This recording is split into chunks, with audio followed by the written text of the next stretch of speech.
Praise the Lord. இன்றைய பலப்படுத்தும் வார்த்தை அப்போஸ்தலர் 2வது அதிகாரம் 25வது வசனம்.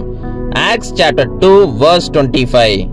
கர்த்தரை எப்பொழுதும் எனக்கு முன்பாக நிறுத்தி நோக்கிக் கொண்டிருக்கிறேன், நான் அசைக்கப்படாதபடி அவர் என் வலது பாரிசத்திலே இருக்கிறார்.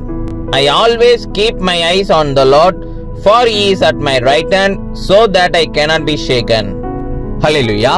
ஒவ்வொரு நாட்களும் நீங்க கர்த்தருடைய சமூகத்துக்கு போய் ஜெபம் பண்ணி உங்களை தாழ்த்தி, ஆண்டவரே நான் என்ன செய்யணும்னு சொல்லி நீங்க கேட்டு ஒவ்வொரு காரியங்கள் நீங்க செய்கின்ற பொழுது எந்த காரியத்திலையும் உங்களுக்கு தோல்வியே ஏற்படாது.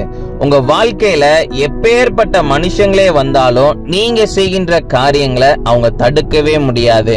காரணம், கர்த்தர் உங்களுடைய வலது பாரிசத்திலே இருக்கிறார். அவர் உங்களுக்கு எந்த ஒரு சேதமும் ஏற்படாதபடி பாதுகாப்பார். நீங்க அசைக்கப்படாதபடி அவரே உங்களோட கூட இருந்து உங்களை வழி நடத்துவார். நீங்க செய்கின்ற காரியங்களை வாய்க்க செய்வார். அதனால கர்த்தருடைய சமூகத்துக்கு போய் ஜெபம் பண்ணுங்க, கர்த்தரோட இருங்க. கர்த்தர் காரியங்களை வாய்க்க செய்வார். எந்த சூழ்நிலையும் உங்களை மேற்கொள்ள முடியாது. நாம எல்லாரும் கண்களை மூடி ஜெபிக்கலாம். எங்களை நேசிக்கிற நல்ல தகப்பனே, ஏசப்பா நீங்க எங்களோட கூட இருக்கிறதுக்காக நன்றி செலுத்துகிறோம் அப்பா.